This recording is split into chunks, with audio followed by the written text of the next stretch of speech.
گاڑی کچے راستے پر ہچکولے کھا رہی تھی، لیکن حذیفہ کو اس سے زیادہ اپنے اندر اٹھنے والے طوفان کی فکر تھی۔ اس کے مہنگے امپورٹڈ سوٹ پر گرد کی ایک تہ جم رہی تھی اور وہ بار بار اپنی کلائی پر بندھی رولیکس گھڑی دیکھ رہا تھا۔ دادو کتنا اور وقت، میرا فون بھی سگنل چھوڑ رہا ہے۔ اس کے لہجے میں اکتاہٹ اور بیزاری واضح تھی۔ بس بیٹا آ ہی گیا۔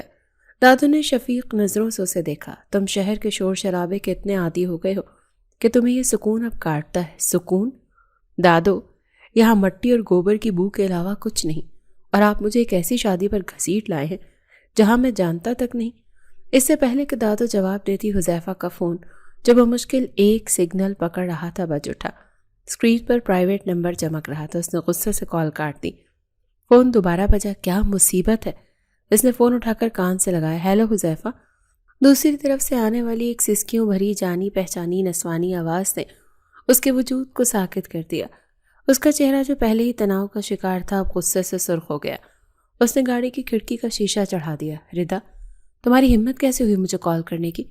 میں نے کہا تھا نا کہ آئندہ میری زندگی میں دخل مت دینا۔ حذیفہ پلیز، میں نے سنا تم گاؤں جا رہے ہو کسی شادی میں۔ تو حذیفہ کی آواز برف کی طرح سرد تھی۔ وہ لوگ ٹھیک نہیں ہیں حذیفہ، مجھے پتہ چلا ہے۔ پلیز وہاں مت جاؤ، میرے لیے واپس آ جاؤ، میں نے غلطی کی تھی۔ حذیفہ کے دماغ میں اس کے دھوکے کے سارے منظر ایک ساتھ گھوم گئے۔ اپنی بکواس بند کرو، تم جیسی لڑکیاں صرف اپنا مفاد دیکھتی ہیں۔ تم نے میری محبت کو ٹھکرایا تھا کسی اور کے پیسے کے لیے۔ اب میری زندگی سے دور رہو۔ اس نے کال کاٹ دی اور فون آف کر کے ڈیش بورڈ پر پھینک دیا۔ اس کا دل تیزی سے دھڑک رہا تھا۔ زخم جو اس نے سوچا تھا بھر گئے ہیں، ایک دم تازہ ہو گئے تھے۔ کس کی کال تھی بیٹا؟ دادو نے پوچھا۔ کوئی نہیں دادو، رانگ نمبر تھا۔ وہ جھوٹ بول کر باہر دیکھنے لگا۔ سب لڑکیاں ہی دھوکے باز ہوتی ہیں۔ اس کا یقین اور پختہ ہو گیا۔ شادی کا ہال گاؤں کے حساب سے بڑا تھا، لیکن شہر کے 5 اسٹار ہوٹلز دیکھنے والے حذیفہ کے لیے یہ ایک مذاق سے کم نہ تھا۔ لوگ، رنگ برنگے لباس اور تیز میوزک۔ وہ دادو کے ساتھ برابر والی کرسی پر بیٹھا تھا، لیکن اس کا دماغ ابھی تک اس فون کال میں اٹکا ہوا تھا۔ واؤ دادو، گاؤں کے لوگ تو بہت دلچسپ ہوتے ہیں، اس نے طنزیہ مسکراہٹ کے ساتھ کہا۔ دادو اس کی طنز سمجھ گئیں مگر مسکرا دی۔ بہت محبت کرنے والے لوگ ہیں یہاں کے۔ جی دادو، وہ تو نظر آ رہا ہے۔ حذیفہ نے ادھ کھلی قمیض والے شخص کو دیکھا جو زور سے قہقہ لگا رہا تھا۔ اسے گھن سی محسوس ہوئی۔ کافی دیر ہو گئی، بارات کا کہیں اتا پتہ نہیں تھا۔ اچانک حذیفہ نے دیکھا کہ ہال کے ایک کونے میں کچھ گڑبڑ ہے۔ دلہن کا باپ محمد آفتاب، جو دادو کے کزن کا بیٹا تھا، پریشان سا بیٹھا تھا اور کچھ رشتہ دار اس کے گرد جمع تھے۔ دادو کو بھی تشویش ہوئی۔ کیا بات ہے محمد آفتاب، تم پریشان لگ رہے ہو، بارات ابھی تک کیوں نہیں آئی؟ دادو اس کے پاس جا کر بولی۔ محمد آفتاب کی آنکھوں میں آنسو آ گئے۔ وہ انکل، وہ لوگ بارات لے کر نہیں آ رہے۔ یہ سننا تھا کہ جیسے محفل میں سناٹا چھا گیا۔ حذیفہ کے کان بھی کھڑے ہو گئے۔ کیا مطلب؟ دادو نے سختی سے پوچھا۔ وہ کہہ رہے ہیں انہیں جہیز میں گاڑی چاہیے اور بہت سا سامان۔ کہہ رہے ہیں جب تک گاڑی نہیں ملے گی وہ بارات لے کر نہیں آئیں گے۔ دادو کا چہرہ غصے سے سرخ ہو گیا۔ کس خاندان میں تم نے بیٹی کی منگنی کر دی؟ اتنی گھٹیا سوچ! جب اپنی اتنی قیمتی چیز اپنی بیٹی دے رہے ہو تو باقی جہیز کی کیا قدر رہ جاتی ہے؟ حذیفہ کی نظر بے اختیار اسٹیج پر بیٹھی دلہن پر پڑی۔ اس سرخ جوڑے میں ملبوس، شاید ان سب باتوں سے بے خبر، اپنے چہرے پر ایک امید بھری مسکراہٹ سجائے بیٹھی۔ بریرہ نام اس کے کانوں میں گونجا۔ اسے اس لڑکی پر طرز سے زیادہ غصہ آ رہا تھا۔ ایک اور عورت جو مرد کے انتظار میں بیٹھی ہے، لیکن انکل محمد آفتاب روحاں سا ہو گیا۔ میری اس معاشرے میں کیا عزت رہے گی؟ میری بیٹی دلہن بنی بیٹھی ہے، لوگ طرح طرح کی باتیں منائیں گے، کوئی میری بیٹی کے کردار پر انگلیاں اٹھائے گا، کوئی بھی اس سے شادی نہیں کرے گا، میری عزت خاک میں مل جائے گی۔ دادا جان نے ایک لمحے کے لیے سوچا۔ ان کی نظریں اپنی خاندانی عزت پر پڑنے والی آنچ کو دیکھ رہی تھیں۔ پھر انہوں نے ایک فیصلہ کن نظر حذیفہ پر ڈالی، جو ان سب سے بے نیاز اپنے فون کو آن کرنے کی کوشش کر رہا تھا۔ دادا جان محمد آفتاب کے کاندھے پر ہاتھ رکھ کر مضبوط لہجے میں بولے، کون کہتا ہے اس سے کوئی شادی نہیں کرے گا؟ تمہاری بیٹی کی شادی آج ابھی اور اسی وقت ہوگی۔ کیا مطلب انکل؟ کون کرے گا؟ دادا جان نے حذیفہ کی طرف اشارہ کیا۔ مطلب یہ کہ تمہاری بیٹی کی شادی میرے پوتے حذیفہ سے ہوگی۔ حذیفہ جسے ابھی ابھی فون آن کیا تھا، دادو کے الفاظ سن کر ہکا بکا رہ گیا۔ اس کے ہاتھ سے فون چھوٹ کر زمین پر گر گیا۔ اسے ایسا محسوس ہوا جیسے اس کے سر پر کوئی بم پھوٹا ہو۔ دادو! حذیفہ کی آواز اتنی بلند اور سرد تھی کہ اسے آس پاس کھڑے لوگ بھی سہم گئے۔ آپ ہوش میں تو ہیں؟ آپ ہی کیا کہہ رہے ہیں؟ اس سے جھک کر اپنا فون اٹھایا۔ اس کی اسکرین ٹوٹ چکی تھی، بالکل اس کی زندگی کی طرح۔ دادا جان نے سختی سے اس کا بازو پکڑا۔ آواز نیچے رکھو حذیفہ، تماشا مت بناؤ۔ تماشا تو آپ بنا رہے ہیں میرا، وہ غصے سے پھنکارا۔ میں اس گاؤں کی لڑکی سے شادی نہیں کروں گا، کبھی نہیں۔ میں اسے جانتا تک نہیں، ابھی جان جاؤ گے۔ دادا جان اسے کھینچتے ہوئے ہال کے کونے کی طرف لے گئے۔ دادو چھوڑے مجھے، یہ زبردستی ہے، آپ مجھے اس طرح سے مجبور نہیں کر سکتے دادا جان۔ ایک ستون کے پاس رکے اور اس کا بازو جھٹک دیا۔ ان کی شفیق آنکھوں میں اب ایک عجیب سی سختی تھی۔ دیکھو حذیفہ بیٹا، میں نے تمہیں اپنا بیٹا بنا کر پالا ہے، تمہاری ہر خواہش پوری کی ہے، تو آج میری زندگی کا سودا کر کے اس کی قیمت وصول کر رہے ہیں۔ حذیفہ کے لہجے میں زہر تھا۔ سودا نہیں، عزت بچا رہا ہوں۔ دادا جان کی آواز بھر آ گئی۔ یہ بچی بریرہ ہمارے خاندان کی بچی ہے، اگر آج اس کی بارات واپس چلی گئی تو یہ جیتے جی مر جائے گی، لوگ اس کے کردار کو نوچ کھائیں گے۔ کیا تم یہ برداشت کر لو گے؟ تو میں کیوں؟ حذیفہ چیخا، میں کیوں قربانی کا بکرا بنوں؟ میری زندگی کا سوال ہے، میں کیسے کسی ایسی لڑکی سے شادی کر لوں جسے میں جانتا تک نہیں، اور مجھے گاؤں کی لڑکیوں سے نفرت ہے۔ اس کے ذہن میں ایک بار پھر ردا کی کال گھوم گئی۔ وہ لوگ ٹھیک نہیں ہیں، اس کا دماغ چھنکا۔ کہیں ردا کا مطلب دادو تو نہیں تھے؟ یہ خیال آتے ہی اسے اپنے دادا سے خوف محسوس ہونے لگا۔ دادا نے اس کی آنکھوں میں جھانکا۔ اس لیے کہ ایک شہر کی ماڈرن لڑکی نے تمہیں دھوکہ دیا تو تم ساری عورتوں کو ایک ہی ترازو میں تولو گے؟ حذیفہ لاجواب ہو گیا۔ اس کی دکھتی رگ پر ہاتھ رکھا گیا تھا۔ دادو پلیز، یہ نہیں ہو سکتا، میری زندگی۔ کون سی زندگی؟ دادو نے اس کی بات کاٹی۔ وہی جو تم اس ردا کے پیچھے برباد کر چکے ہو، جس نے تمہیں چھوڑ کر کسی اور امیر زادے سے شادی کر لی۔ حذیفہ تڑپ گیا۔ آپ کو کیسے؟ میں تمہارا دادا ہوں حذیفہ، باپ بھی ہوں تمہارا، سب جانتا ہوں۔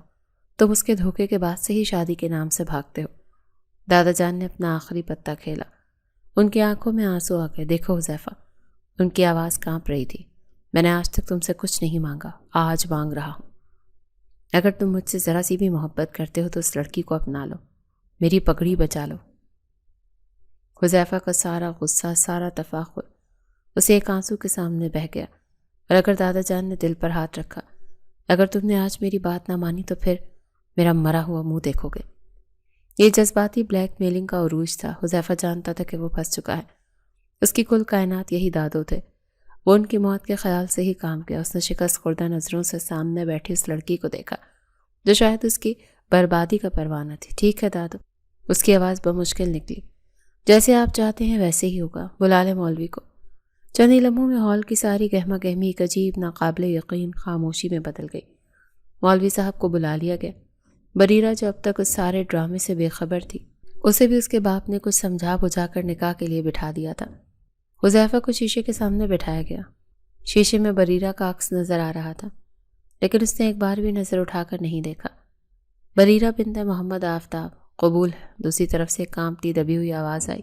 اب مولوی صاحب نے حذیفہ کی طرف متوجہ ہوئے۔ حذیفہ، اس کا دماغ معاف ہو چکا تھا، اسے الفاظ سنائی نہیں دے رہے تھے، اسے صرف ردا کا چہرہ یاد آ رہا تھا۔ وہ لمحہ جب اس نے ردا کو پرپوز کیا تھا، میں تم سے شادی کروں گا ردا، اور پھر وہ لمحہ جب اسے ردا کا شادی کا کارڈ ملا تھا۔ دھوکہ، سب لڑکیاں ہی دھوکے باز ہوتی ہیں۔ بولو حذیفہ بیٹا، خاموش کیوں ہو؟ مولوی صاحب کچھ پوچھ رہے ہیں۔ دادو کے یاد دلانے پر وہ اپنے ہوش و حواس میں واپس لوٹا تھا۔ اس نے مولوی صاحب کو دیکھا، اس نے ہال میں بیٹھے لوگوں کو دیکھا جو اسے کسی عجوبے کی طرح دیکھ رہے تھے، اور پھر اس نے سامنے شیشے میں اس سرخ جوڑے میں ملبوس وجود کو دیکھا جس نے اس کی زندگی ایک لمحے میں بدل دی تھی۔ اس نے آنکھیں بند کیے گہری سانس لی۔ جی قبول ہے۔ اس نے مجھے وہ دل سے یہ الفاظ بولے تھے۔ یہ نکاح نہیں تھا، یہ اس کی انا کا، اس کی محبت کا اور اس کی آزادی کا جنازہ تھا۔ رخصتی کے آنسوں میں شاید ہی کوئی خوشی کا آنسو تھا۔ بریرہ اپنے باپ کے گلے لگ کر پھوٹ پھوٹ کر رو رہی تھی، لیکن حذیفہ جو اپنی نئی نویلی زبردستی کی دلہن سے چند قدم دور کھڑا تھا، بے صبری سے اپنی گاڑی دیکھ رہا تھا۔ ڈرامہ ختم ہو تو چلیں، اس نے اتنی دھیمی آواز میں کہا کہ صرف دادو ہی سن سکیں، لیکن اس کے لہجے کی برف جیسی ٹھنڈک نے دادو کو بھی جھنجھوڑ دیا۔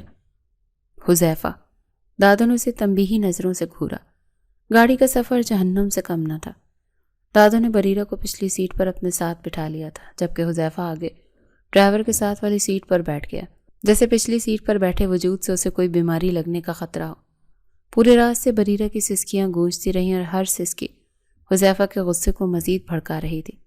ایک تو میری زندگی برباد کر دی، اوپر سے یہ رونے کا ناٹک، سب ایک جیسی ہوتی ہیں۔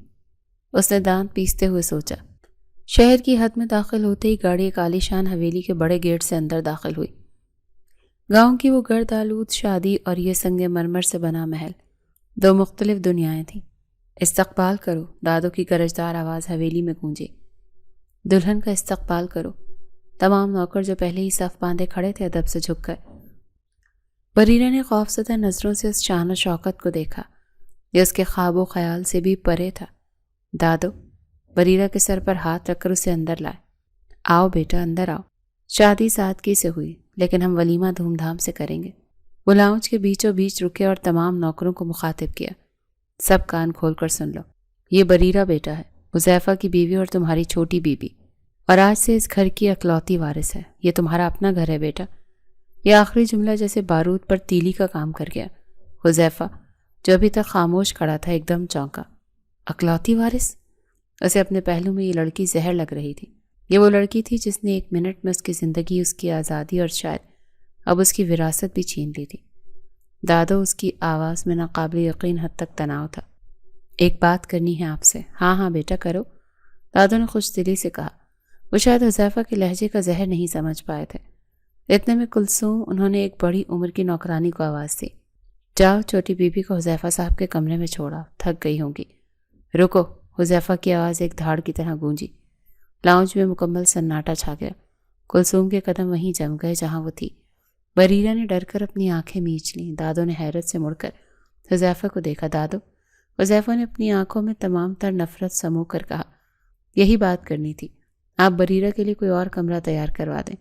ایک لمحے کے لیے تو دادو کو سمجھ ہی نہ آیا کہ انہوں نے کیا سنا ہے۔ کیا مطلب؟ مطلب صاف ہے۔ حذیفہ کی آواز سپاٹ تھی۔ میں اپنا کمرہ اس کے ساتھ شیئر نہیں کر سکتا۔ کیا آپ بکواس ہے یہ؟ حذیفہ، دادو کا پارا چڑھ گیا۔ کمرہ شیئر نہیں کرنا؟ وہ کمرہ اب اس کا بھی ہے۔ نہیں، نہیں ہے۔ کیوں نہیں ہے؟ دادو گرجے۔ کیونکہ یہ تمہاری بیوی ہے۔ بیوی؟ حذیفہ زہریلی ہنسی ہنسا۔ جب آپ نے مجھ پر مسلط کیا ہے، میں اس رشتے کو… خاموش، دادو نے ہاتھ اٹھا کر اسے روکا۔ ایک لفظ بھی اپنی بیوی کے خلاف میں برداشت نہیں کروں گا۔ تمیز بھول گئے ہو اپنی؟ تمیز؟ حذیفہ نے قہقہ لگایا۔ میری زندگی کا تماشا بنا کر آپ تمیز کی بات کر رہے ہیں؟ میں اس لڑکی کے ساتھ ایک چھت کے نیچے؟ تم رہو گے، دادو نے حتمی فیصلہ سنایا، اور اس کمرے میں رہو گے۔ کلثوم، لے کر جاؤ اسے۔ نہیں دادو، آپ زبردستی کر رہے ہیں۔ چلو، تم بریرہ کو اس کے کمرے میں لے کر چلو، دادو نے کلثوم کو حکم دیا، جبکہ حذیفہ غصے سے پاؤں پٹکتا کچھ بولنے کی کوشش کرتا رہا، لیکن دادو کے اٹل چہرے کے سامنے اس کی ایک نہ چلی۔ کلثوم نے ڈرتے ڈرتے بریرہ کا بازو تھاما اور اسے سیڑھیوں کی طرف لے جانے لگی۔ حذیفہ نے بے بسی سے اپنی ناپسندیدہ بیوی کو اپنے کمرے کی طرف جاتے ہوئے دیکھا۔ اس کا بس نہیں چل رہا تھا کہ وہ سب کچھ توڑ پھوڑ دے۔ وہ مڑا اور غصے سے پاؤں پٹکتا ہوا حویلی کے پچھلے دروازے سے باہر لان میں نکل گیا۔ کیسے میں اس لڑکی کو برداشت کروں گا؟ وہ لان میں ٹہلتے ہوئے خود سے کہہ رہا تھا۔ ایک کمرے میں اس کے ساتھ رہنا بہت مشکل ہے، ناممکن ہے۔ گھنٹے بیت گئے، لان کی ٹھنڈی ہوا بھی حذیفہ کے دماغ میں لگی آگ کو بجھا نہ سکی۔ رات کا اندھیرا گہرا ہو چکا تھا۔ آخر کب تک میں یہاں باہر کھڑا رہوں گا؟ اس نے غصے سے مٹھیاں بھینچی۔ میرا اپنا گھر، میرا اپنا کمرہ، اور میں ہی اس میں نہیں جا سکتا؟ سب اس جاہل گاؤں کی لڑکی کی وجہ سے ہے۔ اس کا دل کیا وہیں سے گاڑی نکالے اور اس شہر سے، اس گھر سے، اس مصیبت سے کہیں دور چلا جائے، لیکن دادو کا خیال اسے روک رہا تھا۔ دیکھتا ہوں آخر وہ بھی تھک کر سو ہی گئی ہوگی، یہ سوچ کر وہ بھاری قدموں سے واپس حویلی کے اندر داخل ہوا۔ لاؤنج خاموش تھا، بتیاں مدھم تھی۔ وہ دبے پاؤں سیڑھیاں چڑھتا اپنے کمرے کے دروازے تک پہنچا۔ ایک لمحے کے لیے اس کے ہاتھ کانپے۔ یہ میں کیا کرنے جا رہا ہوں؟ ایک اجنبی لڑکی میرے کمرے میں۔ اس نے دروازہ کھولا اور اندر داخل ہوا۔ کمرہ وہی تھا، لیکن اسے اپنا نہیں لگ رہا تھا۔ ہوا میں ایک اجنبی ہلکی سی پھولوں کی مہک، شاید بریرہ کے گجروں کی بسی تھی، جو اسے ناگوار گزری، اور پھر اس کی نظر بیڈ پر پڑی۔ بریرہ اپنے اس بھاری سرخ روسی جوڑے سمیت بیڈ کے ایک کونے پر دیوار سے ٹیک لگائے اونگ رہی تھی۔ اس کا سر ایک طرف کو ڈھلکا ہوا تھا اور بھاری دوپٹہ اس کے چہرے پر آیا ہوا تھا۔ حذیفہ کا خون کھول اٹھا۔ واہ! وہ زہرخوند لہجے میں بڑبڑایا، کیا کمال ہے! کتنے آرام کی، سکون کی نیند سو رہی ہے، اور یہاں میری نیندیں اڑا دی ہیں۔ اسے لگا جیسے بریرہ نے جان بوجھ کر اس کے بیڈ پر قبضہ کیا ہے۔ کیا آفت لا دی ہے دادو نے میری زندگی میں۔ وہ غصے سے بڑبڑاتا ہوا آگے بڑھا۔ اس نے اپنے مہنگے جوتے اتار کر ایک سائڈ پر غصے سے پٹ گئے۔ خود تو مہارانی بن کر میرے بیڈ پر پھیل گئی ہے اور مجھے اس کمرے میں واحد صوفے کو دیکھا۔ مجھے ساری رات اس صوفے پر بے سکون رہنا پڑے گا۔ اس نے اپنا کوٹ اتارا اور لاپرواہی سے کرسی پر پھینکا۔ میرے پورے کمرے میں مالکن کی طرح مسلط ہو گئی ہے۔ میں اس کا کوئی بندوبست کرتا ہوں، کل ہی اسے اس کمرے سے باہر نکالوں گا۔ یہ کہتے ہوئے اس نے صوفے پر لیٹ کر اپنی پشت بیڈ کی طرف کر لی۔ اس نے آنکھیں سختی سے میچ لی۔ اس رات کو اس لڑکی کو اور اپنی زبردستی کی شادی کو کوستا رہا۔ کمرے میں کچھ دیر مکمل سناٹا رہا، صرف گھڑی کی ٹک ٹک اور حذیفہ کی غصے بھری سانسوں کی آواز تھی۔ پھر بیڈ پر موجود وجود نے دھیرے سے حرکت کی۔ بریرہ سونے کا ناٹک کر رہی تھی۔ اس نے آنسوؤں سے بھیگی پلکیں دھیرے سے کھولی۔ اس کی آنکھوں کے سامنے اس اجنبی شخص کی چوڑی پشت تھی جو اب قانونی طور پر اس کا شوہر تھا۔ اسے اپنے ٹھکرائے جانے کا غم پہاڑ جیسا محسوس ہو رہا تھا۔ اس کا دل کٹ کر رہ گیا تھا۔ وہ کیسی دلہن تھی جس کا شوہر اس کی طرف دیکھنا بھی گوارا نہیں کرتا تھا، لیکن پھر اسے اپنے باپ کا روتا ہوا چہرہ یاد آیا۔ وہ لمحہ یاد آیا جب اس کی بارات آنے سے انکار ہو گیا تھا۔ وہ ذلت، وہ رسوائی اور پھر یہ شخص، یہ اجنبی۔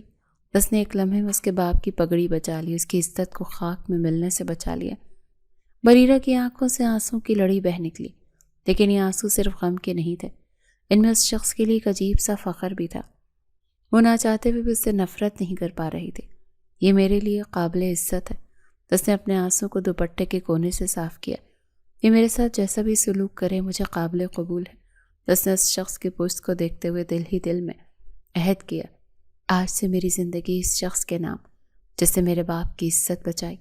یہ سوچتے ہوئے وہ خاموشی سے بغیر کوئی آواز نکالے اپنے آنسو صاف کر کے سیدھی لیٹ گئی۔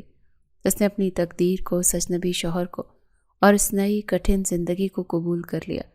صوفے پر گزری رات نے حذیفہ کے جسم میں اکڑن اور مزاج میں چڑچڑا پن بھر دیا۔ جب اس کی آنکھ کھلی تو کمرہ خالی تھا۔ بریرہ شاید واش روم میں تھی، لیکن اس کی موجودگی کا احساس ہی حذیفہ کو جلانے کے لیے کافی تھا۔ وہ غصے سے اٹھا اور نیچے ناشتے کی میز پر پہنچا جہاں دادو اخبار پڑھ رہے تھے۔ دادو، مجھے آپ سے اس لڑکی کے بارے میں بات کرنی ہے۔ دادو نے اخبار سے نظریں ہٹائے بغیر کہا، کون سی لڑکی؟ اوہ، تم اپنی بیوی بریرہ کی بات کر رہے ہو۔ انہوں نے بیوی پر خاص زور دیا۔ میں اسے بیوی نہیں مانتا، حذیفہ نے دانت پیستے ہوئے کہا۔ آپ اسے کسی اور کمرے میں شفٹ کر دیں ورنہ کیا؟ دادو نے اخبار طے کر کے میز پہ رکھا۔ ان کا لہجہ سرد تھا۔ ورنہ تم کیا کرو گے؟ گھر چھوڑ دو گے؟ مجھے چھوڑ دو گے؟ حذیفہ خاموش ہو گیا۔ دادو نے گہری سانس لی۔ میں نے تمہارے آفس جانے سے پہلے کلثوم کے ہاتھ کچھ شاپنگ بیگز بھجوائے ہیں۔ بریرہ سے کہہ دینا ان میں سے کوئی اچھا سا جوڑا پہن لے، آخر اس گھر کی اکلوتی بہو ہے۔ مجھے کوئی دلچسپی نہیں۔ حذیفہ کرسی کو زور سے پیچھے دھکیلتا اٹھا اور آفس کے لیے نکل گیا۔ وہ اس عورت کا چہرہ بھی نہیں دیکھنا چاہتا تھا۔ دوسری طرف بریرہ نے خوفزدہ نظروں سے وہ بیگز دیکھے۔ ان میں ڈیزائنر ملبوسات، مہنگی جولری اور اونچی ہیل والے جوتے تھے۔ Be B G, Dada Saheb نے کہا ہے آپ شام تک تیار ہو جائیں، صاحب بس آتے ہی ہوں گے، کلثوم نے کہا۔ بریرہ نے ایک نازک سا پنک جوڑا اور اس کے ساتھ میچنگ پینسل ہیل والی سینڈل نکالی۔ میں نے کبھی یہ ہیل والا جوتا نہیں پہنا، اس نے گھبرا کر سوچا، لیکن وہ شہر کے ہیں، شاید انہیں ایسے ہی کپڑے اور جوتے پسند ہوں۔ شاید وہ مجھے اس روپ میں دیکھ کر مجھ سے بات کر لیں۔ اس امید پر اس نے وہ لباس پہننے کا فیصلہ کر لیا۔ شام کو جب حذیفہ تھکا ہارا بدترین موڈ کے ساتھ گھر لوٹا تو اس کی نظر لان کے پاس بنے سوئمنگ پول پر پڑی۔ بریرہ وہ پنک جوڑے میں ملبوس، بالوں کو کھلا چھوڑے پول کے کنارے کھڑی تھی۔ وہ گاؤں کی سادہ سی لڑکی نہیں لگ رہی تھی، بلکہ کوئی نازک سی ڈری سہمی گڑیا لگ رہی تھی۔ وہ ہیلز پر بمشکل اپنا توازن سنبھالے حیرت سے نیلے پانی کو دیکھ رہی تھی، جسے زندگی میں پہلی بار سوئمنگ پول دیکھا ہو۔ حذیفہ ایک لمحے کے لیے ٹھٹکا۔ خوبصورت، ایک لفظ اس کے دماغ میں آیا جسے اس نے فوراً جھٹک دیا۔ ڈرامہ، سب ناٹک ہے یہ، میری توجہ حاصل کرنے کے لیے۔ بریرہ نے اسے دیکھا۔ اس کی آنکھوں میں ایک پل کے لیے امید چمکی۔ سنیے، حذیفہ نے اس کی طرف دیکھا تک نہیں، اسے مکمل طور پر نظر انداز کرتا وہ پتھر کا چہرہ بنائے اس کے پاس سے گزر کر سیدھا اندر اپنے اسٹڈی روم میں گھس گیا۔ اسٹڈی روم میں بیٹھ کر بھی اس کا غصہ کم نہیں ہو رہا تھا۔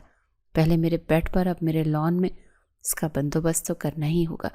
اس نے اپنا لیپ ٹاپ آن کیا، کام میں دھیان لگانے کی کوشش کی، لیکن دماغ بار بار پول کے کنارے کھڑے اس وجود کی طرف جا رہا تھا۔ تبھی اس کے فون پر ایک ای میل کی نوٹیفیکیشن آئی تو اس کا خون کھول اٹھا۔ اب یہ کیا چاہتی ہے؟ اس نے غصے سے ردا سبجیکٹ ای میل کھولی تاکہ اسے بلاک کر سکے۔ حذیفہ، مجھے پتا ہے تم مجھ سے نفرت کرتے ہو، لیکن پلیز یہ پڑھ لو۔ میں نے سنا ہے کہ گاؤں میں کیا ہوا، مجھے پتا چلا کہ تم نے اس لڑکی بریرہ سے شادی کر لی۔ حذیفہ، جس دن تم گاؤں جا رہے تھے میں نے تمہیں کال کی تھی، میں نے کہا تھا وہ لوگ ٹھیک نہیں ہیں۔ میں تمہارے دادو کی بات کر رہی ہوں، میں ان کی بات نہیں کر رہی۔ وہ لڑکا شاہد جو بریرہ سے شادی کرنے والا تھا وہ میرا کزن ہے۔ وہ لوگ مجرم ہیں، ان کا یہی کام ہے۔ وہ گاؤں کی معصوم لڑکیوں کو پھانستے ہیں، جہیز میں گاڑیاں اور پیسہ مانگتے ہیں، اور شادی کے چند دن بعد لڑکی کو چھوڑ کر بھاگ جاتے ہیں یا اس سے بھی برا سلوک کرتے ہیں۔ میں تمہیں ان لوگوں کے چنگل میں پھنسنے سے روک رہی تھی۔ خدا کا شکر ہے کہ تم نے اس لڑکی سے شادی کر لی۔ حذیفہ، تم نے صرف اپنے دادا کی عزت نہیں بچائی بلکہ تم نے اس لڑکی کی زندگی بھی بچا لی ہے۔ ای میل وہیں ختم ہو گئی۔ حذیفہ کے ہاتھ کانپ رہے تھے، اس کے کانوں میں ردا کی آواز گونجی، وہ لوگ ٹھیک نہیں، اس کا مطلب بریرہ آفت نہیں تھی، وہ ایک شکار تھی اور وہ اس کی نجات دہندہ بن گیا تھا۔ باہر ٹھٹراتی سردی میں بریرہ اسٹڈی روم کی جلتی بجھتی لائٹس دیکھ رہی تھی۔ اس کی آنکھوں میں آنسو تھے، اس کے گالوں پر بہہ رہے تھے۔ ایک نظر بھی نہیں دیکھا انہوں نے۔ وہ اپنے ٹھکرائے جانے پر رو رہی تھی۔ وہ اتنی سردی میں صرف اس کے لیے تیار ہوئی تھی۔ وہ مایوس ہو کر مڑی۔ جیسے ہی وہ مڑی اس کی اونچی ہیل کا توازن بگڑا۔ چھپاک سے اپنا توازن برقرار نہ رکھ سکی اور سیدھی برفیلے ٹھنڈے پانی والے سوئمنگ پول میں جا گئی۔ پانی اتنا ٹھنڈا تھا کہ ایک لمحے کے لیے اس کی سانس رک گئی۔ اس نے بمشکل ہاتھ پاؤں مارے اور پول کے کنارے کو پکڑ کر خود کو باہر کھینچنے لگی۔ وہ بری طرح سے کانپ رہی تھی، ٹھنڈ اس کی ہڈیوں تک اتر گئی تھی۔ وہ بھیگتی ہوئی ٹھٹھرتی ہوئی بمشکل قدم گھسیٹتی کمرے تک پہنچی۔ اس کی ہمت نہیں ہو رہی تھی وہ ان کلوزٹ تک جائے اور کپڑے بدلے۔ وہ سردی سے کپکپاتی ہوئی وہیں دروازے کے پاس فرش پر ڈھیر ہو گئی۔ اس کا جسم بخار سے تپنے لگا اور اس کے ہونٹ نیلے پڑنے لگے۔ کافی دیر بعد حذیفہ ردا کی ای میل سے پہلے ہونے والی کشمکش میں مبتلا اسٹڈی روم سے نکلا۔ اس کا غصہ اب کافی کم ہو چکا تھا، لیکن الجھن باقی تھی۔ میں اس لڑکی کو آج اپنے کمرے میں نہیں رہنے دوں گا۔ ساری رات میں صوفے پر بے آرام سویا ہوں اور خود آتے ہی میرے بیڈ کی مالکن بن کر بیٹھ گئی ہے۔ اسی غصے میں بڑبڑاتا وہ اپنے کمرے میں داخل ہوا۔ سنو تم، اس کے الفاظ اس کے منہ میں رہ گئے۔ سامنے فرش پر پانی کے تالاب میں بریرہ پڑی بری طرح کپکپا رہی تھی۔ وہ مکمل طور پر بھیگی ہوئی تھی اور ٹھنڈ کے باعث اس کے ہونٹ نیلے ہو رہے تھے۔ ایک لمحے کے لیے حذیفہ کا دل جیسے دھڑکنا بھول گیا۔ بریرہ؟ اس کی چیخ شاید پہلی بار اس کا نام پکار رہی تھی۔ وہ غصہ، وہ نفرت، وہ اسے کمرے سے نکالنے کا ارادہ سب ایک لمحے میں بھاپ بن کر اڑ گیا۔ یہ کیا کیا اس نے؟ پاگل ہو گئی ہے کیا؟ وہ تیزی سے اس کی طرف لپکا۔ اس نے فرش پر جھک کر بریرہ کے گال کو چھوا۔ وہ برف کی طرح ٹھنڈے ہو رہے تھے۔ اس کے نیلے ہونٹ بری طرح سے کانپ رہے تھے۔ مر جائے گی یہ خیال آتے ہی حذیفہ کے دل میں ایک انجانی وحشت دوڑ گئی۔ وہ جو اس کی عقل ٹھکانے لگانا چاہتا تھا اب خود اپنی عقل کھو بیٹھا تھا۔ یہ کیا ہو رہا ہوں؟ اس کے دماغ نے ایک لمحے کے لیے اسے روکا۔ اس لڑکی کو تو میں، لیکن ردا کی ای میل اس کے کانوں میں گونجی۔ تم نے اس لڑکی کی زندگی بچا لی اور اب میں اسے مرنے دوں؟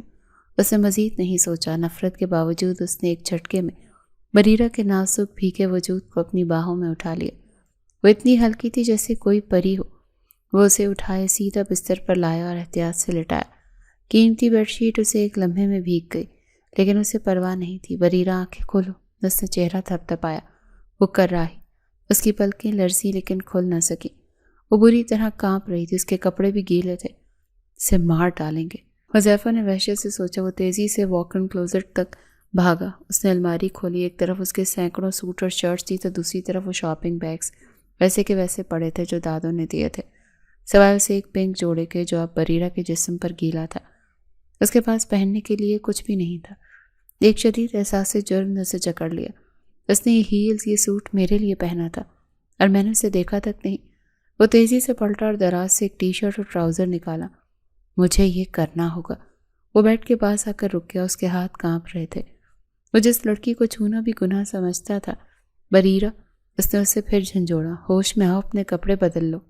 لیکن بریرہ بے سدھ تھی۔ لعنت ہو، وہ غصے سے چلایا۔ اسے اس وقت کچھ نہیں سوچی۔ اس نے مجبوراً کمرے کی مین لائٹ بند کر دی۔ صرف ایک مدھم سا بیڈ لیمپ روشن کر دیا جس کی روشنی بھی دیوار کی طرف تھی۔ اس نے آنکھیں سختی سے میچ لی. میں معافی چاہتا ہوں. وہ خود ہی بڑبڑایا. وہ جس لڑکی پر کوئی مہربانی نہیں کرنا چاہتا تھا، نہ جانے اسے اس حالت میں دیکھ کر اس پر رحم آ گیا تھا. اس نے نہ چاہتے ہوئے بھی کانپتے ہاتھوں سے اندھیرے میں بریرہ کے ٹھنڈے گیلے کپڑے تبدیل کیے. اس نے جلدی سے اسے اپنی خشک ٹی شرٹ اور ٹراؤزر پہنایا جس کے نازک وجود پر بہت ڈھیلے تھے. اسی لمحے اس نے اسے بیڈ کی ایک سائڈ پر لٹا کر اچھی طرح سے کمبل اس پر اوڑھ دیا. اب ٹھیک ہے، اس نے ہانپتے ہوئے کہا. میں صوفے پر. وہ مڑا ہی تھا کہ بریرہ نے سردی کی لہر سے اسے کانپتے ہوئے کہا، حذیفہ. وہیں رک گیا. اسے اس حالت میں اکیلا نہیں چھوڑ سکتا تھا. یہ اچھی مصیبت باندھی ہے دادوں نے میرے گلے میں. وہ دل ہی دل میں کڑھا. کل ہی سے اپنے کمرے سے وہ خود دل کے ہاتھوں مجبور ہوتا بیٹھ کے بالکل دوسرے کونے پر کمبل کے اوپر ہی بیٹھ گیا. وہ بس یہ تسلی کرنا چاہتا تھا کہ اس کا بخار اتر جائے. ابھی اس نے اتنا ہی بڑبڑایا تھا جب بریرہ، جو نیم بے ہوشی میں شدید ٹھنڈ سے سمٹ رہی تھی، گرمی کی تلاش میں بے خبری میں اس کی طرف کھسکی اور ٹھنڈ سے سمٹتی ہوئی اس کی باہوں میں سما گئی. ایک پل کے لیے تو حذیفہ ہکا بکا رہ گیا. اس کا پورا وجود ساکت ہو گیا. یہ کیا ہے؟ اس کا نرم گرم بخار سے تپتا وجود حذیفہ کو عجیب سا محسوس ہوا تھا. اس نے خود کو چھڑانا چاہا کہ میں کیا کر رہا ہوں. ایک پل کے لیے اس نے سوچا، لیکن پھر اسے خیال آئی یہ میری بیوی ہے، میں کوئی غلط کام نہیں کر رہا. جب بریرہ نے سردی سے دوبارہ جھرجھری لی تو حذیفہ کے دل نے اس کے دماغ پر فتح پا لی. اس نے نہ چاہتے ہوئے بھی اپنے بازو اس کے گرد پھیلا دیے. اس نے بریرہ کو اپنے دونوں بازو میں سمیٹ لیا اور کمبل ان دونوں پر اچھی طرح اوڑھ دیا. صرف آج رات، اس نے خود کو سمجھایا، صرف اس لیے کہ یہ مر نہ جائے. لیکن اس کا دل جو ردا کے دھوکے کے بعد پتھر کا ہو گیا تھا، آج اس معصوم بے خبر وجود کے گرمی سے پگھلنے لگا. جب بریرہ کی آنکھ کھلی تو اسے سردی کے بجائے ایک ناشنا سی گرمی کا احساس ہوا.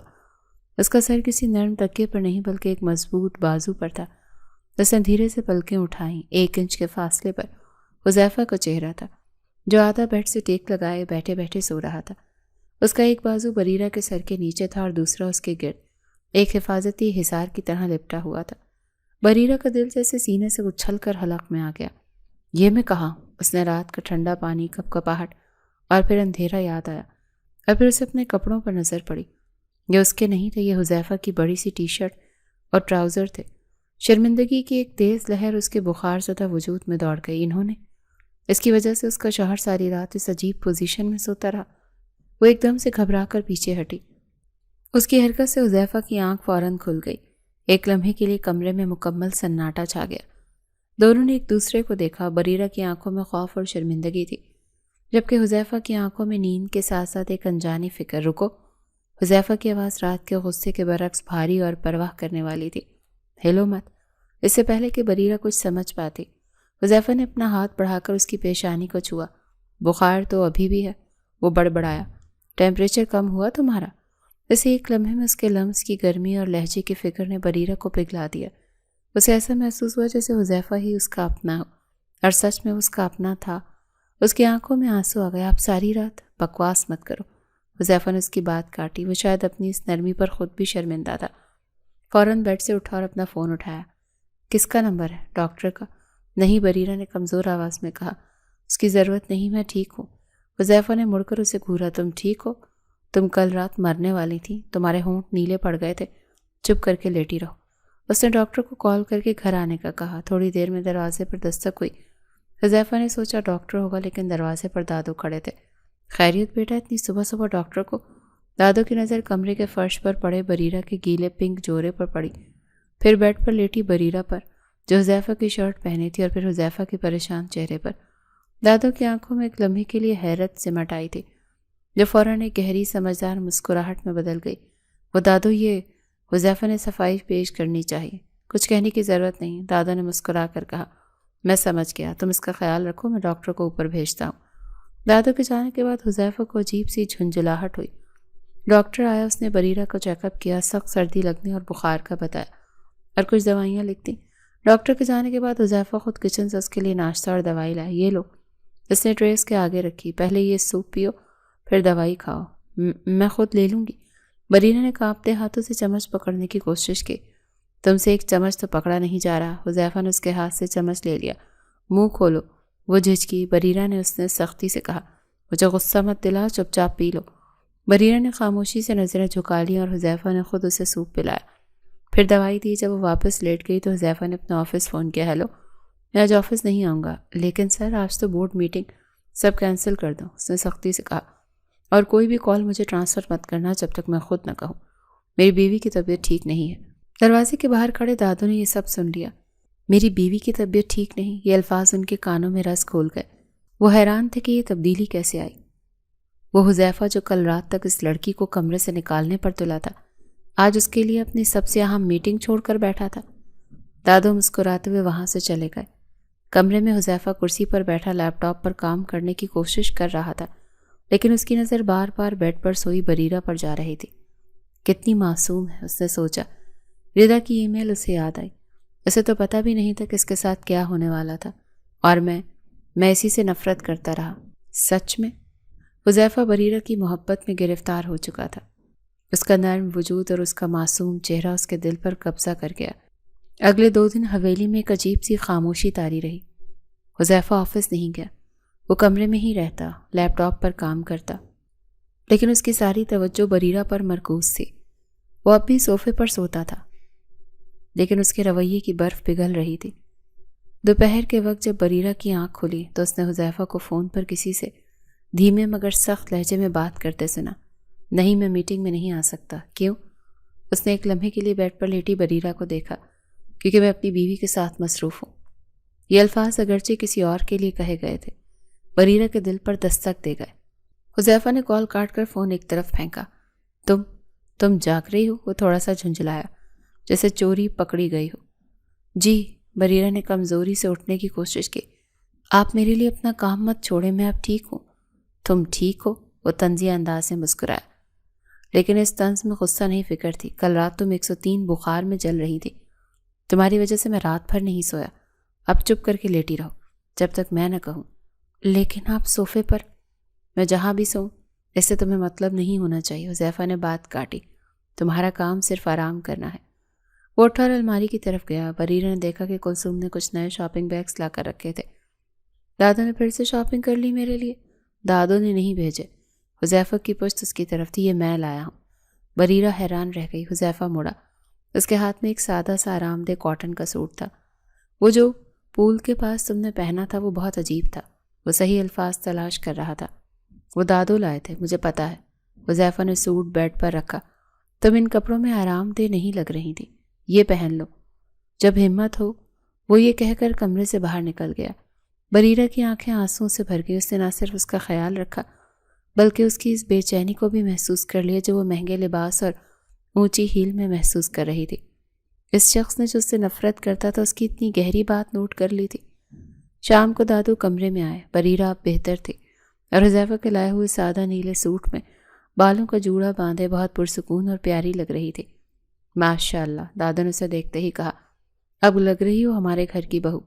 حذیفہ جو لیپ ٹاپ پر جھکا تھا اس تعریف پر مسکرائے بغیر نہ رہ سکا۔ حذیفہ بیٹا، آج رات کا کھانا ہم سب ساتھ کھائیں گے، نیچے ڈائننگ ٹیبل پر۔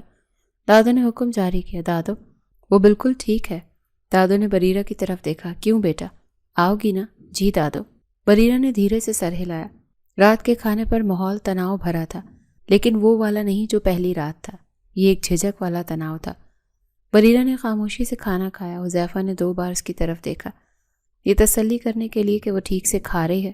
تو حذیفہ، دادو نے بات شروع کی، میں نے کلثوم سے تمہارے کمرے میں صوفے پر بستر لگوا دیا ہے۔ حذیفہ کے ہاتھ میں پکڑا نوالا رک گیا۔ کیا مطلب؟ مطلب یہ کہ اگر تم نے اپنی بیوی کی بیماری کی وجہ سے صوفے پر سونا ہی ہے تو کم از کم آرام سے سو جاؤ۔ دادو نے شرارت سے آنکھ ماری۔ بریرہ کا چہرہ شرم سے لال ہو گیا۔ دادو، حذیفہ نے غصے سے انہیں دیکھا۔ کیا دادو؟ وہ ہنسے۔ سچ ہی تو کہہ رہا ہوں، اب تم دونوں میاں بیوی ہو، ایک دوسرے کا خیال رکھنا ہی ہے، اور تم نے جس طرح بریرہ کا خیال رکھا مجھے تم پر فخر ہے۔ یہ پہلی بار تھا کہ حذیفہ نے اپنے دادو سے اپنی تعریف سنی تھی۔ وہ میرا فرض تھا، اس نے آہستہ سے کہا، نظریں پلیٹ پر جھکائے۔ فرض؟ دادو مسکرائے۔ چلو فرض ہی صحیح۔ لیکن سچ میں حذیفہ بریرہ کی محبت میں گرفتار ہو چکا تھا۔ اس کا نرم وجود اور اس کا معصوم چہرہ اس کے دل پر قبضہ کر گیا تھا۔ دادو نے ماحول کو خوشگوار ہوتے دیکھا۔ بریرہ صحتیاب ہو چکی تھی اور حذیفہ کا پتھر دل موم ہو گیا تھا۔ انہوں نے سوچا کہ اب صحیح وقت ہے، تو دادو نے گلا صاف کیا۔ ولیمے کا فنکشن کب رکھوں؟ دادو کے الفاظ ڈائننگ ٹیبل کی خاموش فضا میں ایک دھماکے کی طرح گونجے۔ حذیفہ کے ہاتھ میں پکڑا کانٹا وہیں رک گیا۔ بریرہ جو جھجکتے ہوئے نوالہ لے رہی تھی، اس نے سہم کر سر اٹھایا۔ دونوں کی نظریں ایک ہی لمحے میں ملی، حیرانی، جھجک اور ایک انجانا سا سوال۔ یہ پہلی بار تھا کہ ان سے ایک جوڑے کے طور پر کوئی فیصلہ مانگا گیا۔ دادا نے ان دونوں کی حالت بھانپ لی۔ ان کے چہرے پر ایک گہری مسکراہٹ نمودار ہوئی۔ ارے ایسے حیران کیوں ہو رہے ہو؟ وہ ہنسے، جیسے کوئی چوری چھپے شادی کی ہو۔ بھائی میرے اکلوتے پوتے کا ولیمہ ہے، بہت بڑا فنکشن ہونا چاہیے۔ دادا نے بریرہ کی طرف شفیق نظروں سے دیکھا، اور ماشاءاللہ بریرہ بیٹے کی طبیعت بھی اب کافی حد تک ٹھیک ہو چکی ہے نا بیٹا؟ بریرہ نے صرف دھیرے سے سر ہلایا۔ اس کا چہرہ شرم سے گلنار ہو رہا تھا۔ حذیفہ کی نظریں اب بھی بریرہ پر جمی تھیں۔ وہ واقعی اب بہتر لگ رہی تھی۔ اس کے چہرے پر بیماری کی زردی کی جگہ صحت کی ہلکی سی لالی تھی۔ اسے وہ رات یاد آئی جب وہ برف کی طرح ٹھنڈی تھی، اس کی باہوں میں بے سدھ پڑی تھی۔ وہ احساس کہ وہ اسے کھو سکتا تھا آج بھی اس کے دل کو جکڑ لیتا تھا۔ اس نے ردا کے دھوکے کو، اپنی نفرت کو، سب کو ایک لمحے میں اپنے ذہن سے جھٹک دیا۔ یہ لڑکی جو اس کے سامنے بیٹھی تھی معصوم تھی، پاکیزہ تھی، اور اب اس کی ذمہ داری تھی، اس کی بیوی۔ اس نے اپنا فیصلہ کر لیا۔ اس نے دادو کی طرف دیکھا۔ اس کی آواز میں اب کوئی جھجک نہیں تھی، صرف ایک ٹھہراؤ تھا۔ ٹھیک ہے دادو۔ بریرہ کا دل اچھل کر حلق میں آ گیا۔ اس نے سانس روک کر حذیفہ کی طرف دیکھا۔ جب مرضی رکھ لیں۔ ان دو جملوں نے جیسے بریرہ کی روح کو سیراب کر دیا ہو۔ اس کی آنکھوں میں خوشی کے آنسو چمکنے لگے، جنہیں اس نے بڑی مشکل سے پلکوں کی باڑ لگا کر روکا۔ اس شخص نے اعتراض نہیں کیا، اس نے اسے سب کے سامنے قبول کر لیا۔ یہ ہوئی نا بات؟ دادو نے خوشی سے میز تھپ تھپائی۔ تو پھر کل ہی رکھتے ہیں، تیاریاں میں سنبھال لوں گا، تم لوگ بس آرام کرو۔ کل؟ حذیفہ اس رفتار پر تھوڑا چونکا۔ ہاں کل۔ ارے بھائی نیک کام میں دیری کیسی؟ دادو جیسے توانائی سے بھر گئے تھے۔ رات کو جب وہ دونوں کمرے میں واپس آئے تو ماحول بالکل مختلف تھا۔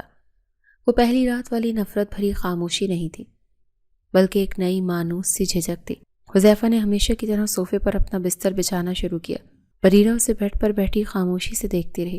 آخر کار اس نے ہمت جمع کی۔ وہ آپ؟ اس کی آواز کانپ رہی تھی۔ آپ کو سچ میں ولیمے سے کوئی اعتراض نہیں؟ حذیفہ کے ہاتھ رک گئے۔ وہ مڑا اور اس کی طرف دیکھا۔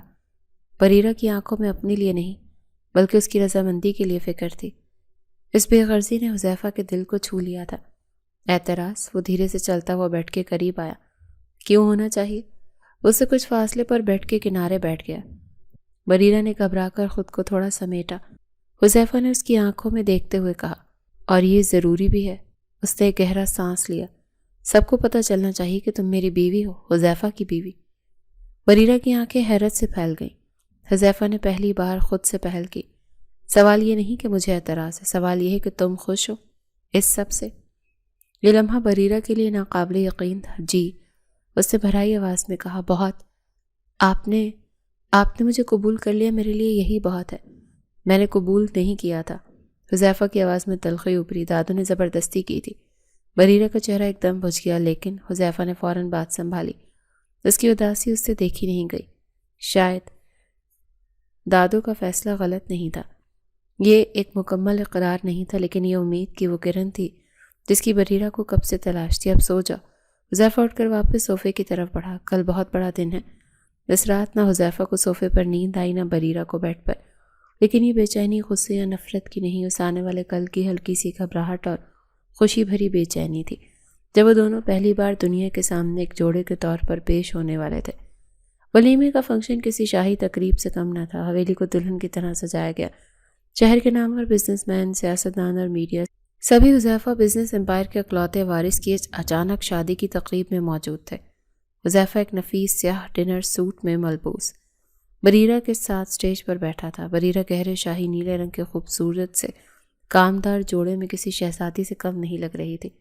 اس کے چہرے پر اب خوف یا جھجک کے بجائے ایک پرسکون اعتماد تھا۔ جب بھی کوئی مہمان آ کر حذیفہ سے اس کی ناپسندیدہ بیوی کے بارے میں پوچھتا، حذیفہ مضبوطی سے اس کا ہاتھ تھام لیتا۔ یہ بریرہ ہیں، میری بیوی۔ اس کا لہجہ اتنا دو ٹوک اور فخریہ ہوتا کہ کسی کو مزید سوال کرنے کی ہمت نہ ہوتی۔ دادا دور کھڑے اپنی اس جوڑی کو دیکھ رہے تھے۔ ان کی آنکھوں میں تشکر کے آنسو تھے۔ وہ جان گئے تھے کہ ان کا جوا، ان کی جذباتی بلیک میلنگ کامیاب ہو گئی تھی۔ انہوں نے صرف ایک عزت نہیں بلکہ 2 زندگیاں بچا لی تھیں۔ تقریب ختم ہوتے ہوتے رات بیت گئی تھی۔ تھکے ہارے مہمان جا چکے تھے۔ کمرے میں پھولوں کی مدھم خوشبو پھیلی ہوئی تھی۔ بریرہ جو اب بھی اس شاہی جوڑے میں ملبوس تھی، آئینے کے سامنے بیٹھی اپنے بھاری زیورات اتار رہی تھی۔ اس کا دل عجیب سی خوشی اور گھبراہٹ سے دھڑک رہا تھا۔ آج یہ کمرہ اجنبی نہیں لگ رہا تھا۔ تبھی دروازہ کھلنے کی آواز آئی۔ حذیفہ اندر داخل ہوا، اپنا کوٹ اتار چکا تھا، ٹائی ڈھیلی کر رہا تھا۔ اس کی نظر آئینے میں بریرہ کے عکس پر پڑی۔ وہ تھکا ہوا تھا لیکن اس کی آنکھوں میں آج اطمینان تھا۔ وہ دھیرے سے چلتا ہوا اس کے پیچھے آ کر کھڑا ہوا۔ بریرہ نے آئینے میں اس کی طرف دیکھا۔ ولیمہ تو ہو گیا، حذیفہ کی آواز پرسکون تھی۔ اب تو فائنلی سب کو ہی پتہ چل گیا کہ ہم میاں بیوی ہیں۔ بریرہ نے آئینے میں اس کی آنکھوں میں دیکھا۔ اس نے ڈرنا چھوڑ دیا تھا۔ اس نے وہ رات یاد کی جب وہ سردی سے مر رہی تھی اور اس شخص اسے اپنی باہوں میں پناہ دی تھی۔ وہ مسکرائی، ایک ایسی مسکراہٹ جس میں شرارت بھی تھی اور اعتماد بھی۔ ہاں تو ہم میاں بیوی ہیں۔ اس کی آواز صاف اور کھنکتی ہوئی تھی۔ حذیفہ تو ایک لمحے کے لیے ہکا بکا رہ گیا۔ یہ وہ ڈری سہمی کمزور آواز نہیں تھی جو اس نے پہلے سنی تھی۔ اس نے حیرت سے اپنی بھویں اچکائیں۔ تم بولتی بھی ہو؟ اس نے چھیڑنے والے انداز میں کہا۔ میں تو سمجھا تھا تم گونگی ہو۔ بریرہ نے ہمت کی اور اس کی طرف مکمل طور پر مڑ گئی۔ جی بولتی ہوں، میں گونگی تھوڑی ہوں۔ ایک لمحے کے لیے خاموشی چھا گئی۔ پھر بریرہ نے جو فیصلہ کر چکی تھی کہ آج وہ اپنے اس رشتے کو مکمل طور پر اپنائے گی، اپنی آنکھیں اٹھائی اور دھیرے سے کہا، اچھا جی، میری منہ دکھائی کا گفٹ۔ یہ حذیفہ کے لیے دوسرا اور بڑا جھٹکا تھا۔ وہ لڑکی تو اس کے سامنے نظریں اٹھانے سے ڈرتی تھی، آج اس سے اپنا حق مانگ رہی تھی۔ اس کے چہرے پر حیرت، خوشی اور بے پناہ محبت کے ملے جلے تاثرات ابھرے۔ وہ چند سیکنڈ اسے دیکھتا رہا، پھر وہ کھل کر مسکرا دیا۔ مانا کہ ہماری شادی زبردستی ہوئی، لیکن ایک رات میں ہی تم نے تو میرا دل ہی جیت لیا۔ اس نے اپنی جیب میں ہاتھ ڈالا اور ایک مخملی ڈبیا نکالی۔ اس نے ڈبیا کھولی جس میں ایک نازک سی نہایت خوبصورت ہیرے کی انگوٹھی چمک رہی تھی۔ تم کیا سمجھتی ہو میں تمہارے لیے گفٹ نہیں لایا؟ اس نے مسکراتے ہوئے کہا، یہ رہا تمہارا گفٹ۔ اس نے نرمی سے بریرہ کا ہاتھ اپنے ہاتھ میں لیا اور انگوٹھی اس کی انگلی میں پہنا دی۔ میں لڑکیوں پر بھروسہ نہیں کرتا۔ حذیفہ کی آواز سنجیدہ ہو گئی۔ اس نے بریرہ کا ہاتھ اب بھی تھام رکھا تھا۔ مجھے محبت سے نفرت ہو گئی تھی۔ مجھے لگا تھا سب لڑکیاں ہی دھوکے باز ہوتی ہیں۔ میں نے تمہیں بھی وہی سمجھا۔ میں تم سے نفرت کرتا تھا۔ اس نے گہرا سانس لیا، لیکن جس رات تم نے اس پول میں گرنے کی بے وقوفی کی اور جس طرح تم میری باہوں میں بے سود پڑی تھی، اسے ایک رات میں مجھے احساس ہوا کہ میں کتنا غلط تھا۔ اس نے بریرہ کے ہاتھ کو چوما۔ نہ جانے کیا ہے ایسا تم میں، تمہاری اس معصومیت میں کہ محبت بن گئی ہو میری۔ تم نے اس پتھر کو پھر سے دھڑکنا سکھا دیا بریرہ۔ اس نے اس کی آنکھوں میں جھانکا۔ میں امید کرتا ہوں تم کبھی میرا بھروسہ نہیں توڑو گی۔ بریرہ کی آنکھوں سے خوشی کے دو آنسو ٹوٹ کر گرے۔ اس نے اپنا دوسرا ہاتھ بھی اس کے ہاتھ پر رکھ دیا۔ آپ سے وعدہ کرتی ہوں۔ اس کی آواز میں اٹل یقین تھا۔ آپ کی ہوں تو آپ کی ہی بن کے رہوں گی، کبھی آپ کو دھوکہ نہیں دوں گی، کوئی بات نہیں چھپاؤں گی۔ اس نے حذیفہ کی آنکھوں میں دیکھتے ہوئے کہا، آپ نے میرے باپ کی عزت بچائی، آپ میرے محسن ہیں اور اب آپ میرے شوہر ہیں، میری محبت ہے۔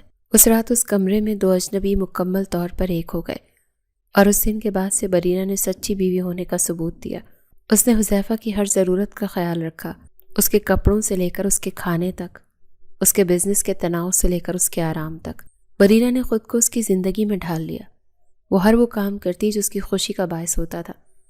دادو نے جس زبردستی کے رشتے کی بنیاد رکھی تھی، بریرہ کی معصومیت اور حذیفہ کی قبولیت نے اسے محبت کی ایک اٹوٹ بندھن میں بدل دیا تھا۔ اب وہ دونوں ہنسی خوشی اپنی زندگی گزار رہے تھے۔